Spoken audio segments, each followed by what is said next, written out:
Coucou à tous, on est un petit dimanche matin et les petits dimanches matins, Vera et moi, on a pris presque pour habitude de venir vous faire des vidéos et Vera est très contente de ça. Et ce matin on réfléchissait un petit peu à ce qu'on allait vous raconter et c'était une proposition de Vera. Parce que Vera et moi on communique par télépathie, parce que Vera est non-verbale, donc j'ai dû apprendre à rentrer en communion avec elle par d'autres biais que par ceux qu'on connaît habituellement. Et c'était un jour, il y a quelques années déjà maintenant, parce que Vera est quelqu'un de très très éveillé, un maître de sagesse en réalité. Et donc elle m'a souvent apporté de très sages conseils quand j'avais besoin d'aide ou de soutien dans mes questions de vie personnelle. Et j'étais dans une situation dans laquelle je me sentais pas respectée en fait, et puis j'étais en conflit en conflit intérieur vis-à-vis d'une situation que je rencontrais. Et je demandais à Vera, mais qu'est-ce que je dois faire? Est-ce que je dois en parler à la personne de ce que c'est en train de me faire, cette situation? Et Vera me dit, bah oui, tu peux en parler, tu peux dire que tu te sens pas respectée, c'est ok. Et après elle me dit, mais tu sais maman, t'as tellement peur que t'en oublies d'être heureuse. Et ça m'a fait waouh. Et j'ai demandé, mais en fait, au fond, alors, j'ai peur de quoi? Et Vera, elle m'a dit, bah, t'as peur de pas être aimée, t'as peur de pas être entendue, t'as peur de pas être reconnue, t'as peur de ne pas exister. Donc, exister aussi bien pour soi-même que pour les autres. Et en fait, ce sont des peurs qui peuvent exister de traumas qui sont issus de nos enfances ou même de vies passées. Et surtout, en fait, de vies passées. À mon avis, quand on arrive à... on arrive rarement pur, en fait, on n'arrive pas pur dans cette incarnation en tant que bébé, en fait. Et on porte déjà à l'intérieur de nous tout un bagage. Et on porte aussi à l'intérieur de nous le bagage de l'inconscient collectif commun de toute l'humanité. En fait, c'est des peurs qu'on a tous à l'intérieur de nous, qu'elles soient à nous ou pas. Et la peur de ne pas exister, c'est vraiment une peur existentielle fondamentale, mais qui peut être réveillée par une situation qu'on rencontre avec une autre personne, ce qui est quand même assez fou et assez intéressant quand on le rencontre comme ça.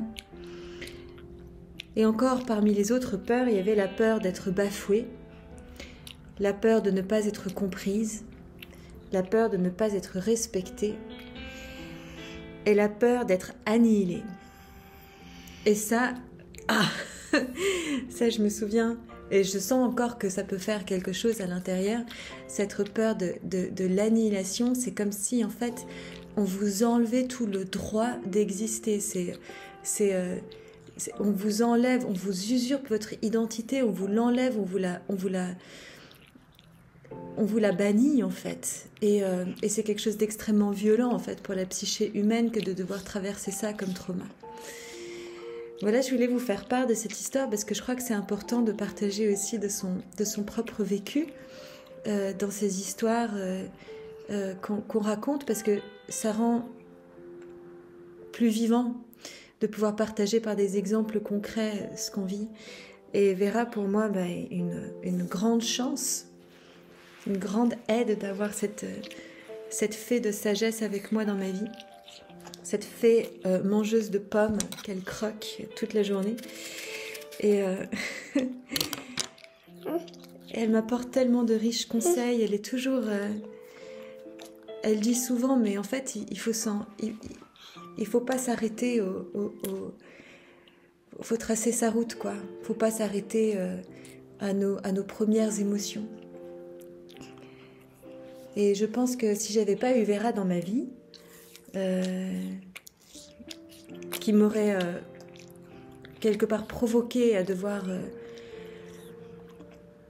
apprendre à communiquer avec elle par télépathie, à déconnecter en fait tout ce que je pensais être réel de l'irréel, d'ouvrir en fait toutes mes vannes de conception, de m'ancrer encore plus profondément dans la vie sur Terre, ici incarnée, après le choc et le trauma qu'ont été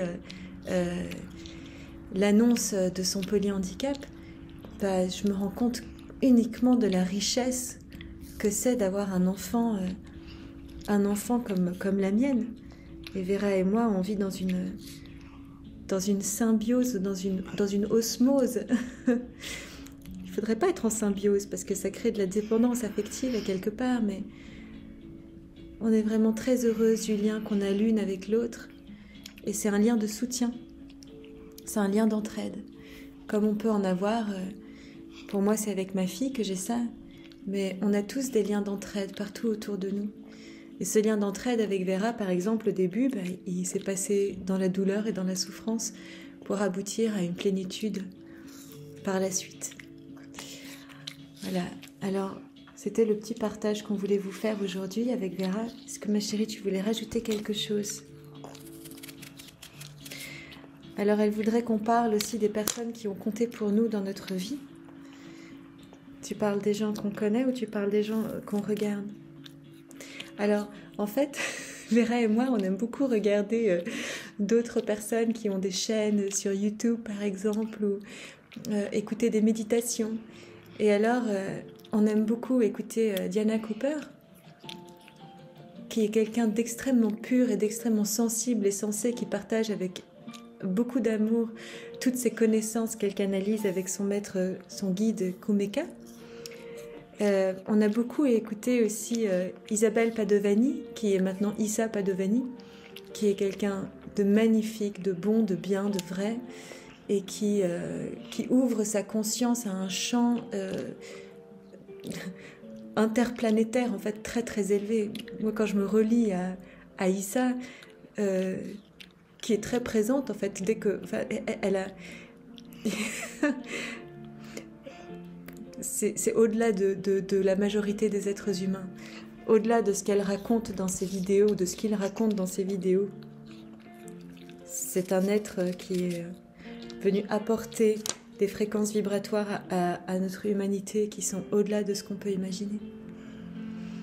Et Louise Hay aussi, grande prêtresse de la pensée positive, des affirmations positives qu'on adore. Et puis on adore écouter aussi Tim Wilde qui parle beaucoup de ce qu'il perçoit lui du monde visible et invisible. Et tout comme Tim Wilde, je sens qu'il y a une manière de vivre pour Vera et moi qui est un pied présent ici dans le monde matériel et un autre pied dans le monde immatériel et invisible, dans lequel tout existe et tout coexiste. Vera et moi, on passe beaucoup de temps à parler avec nos anges, à parler avec les dragons, les licornes. On est très habités par les autres reines qui nous entourent et extrêmement interreliés, interconnectés, et on fait le pont, on fait la reliance entre ces plusieurs dimensions qui coexistent. Alors que notre perception humaine n'en perçoit finalement pas plus qu'une ou deux. Voilà. Est-ce qu'il y a autre chose à rajouter, ma chérie ? Alors on est tout bon. Eh ben, on vous dit à très bientôt, et c'est toujours un plaisir pour ma fée et moi, ma petite puce d'amour, de partager ces instants avec vous. Et Vera a très à cœur de pouvoir être en communication, de pouvoir parler d'elle et que les gens sachent et comprennent qui elle est véritablement, qui elle est dans son essence, et beaucoup plus que on pourrait ne l'imaginer, surtout à travers ce qu'on nous raconte dans notre monde au sujet des personnes différentes. Alors, on vous souhaite un très beau dimanche ou une très belle journée, peu importe le jour où vous nous écoutez, vous nous voyez. Et on vous dit à très bientôt.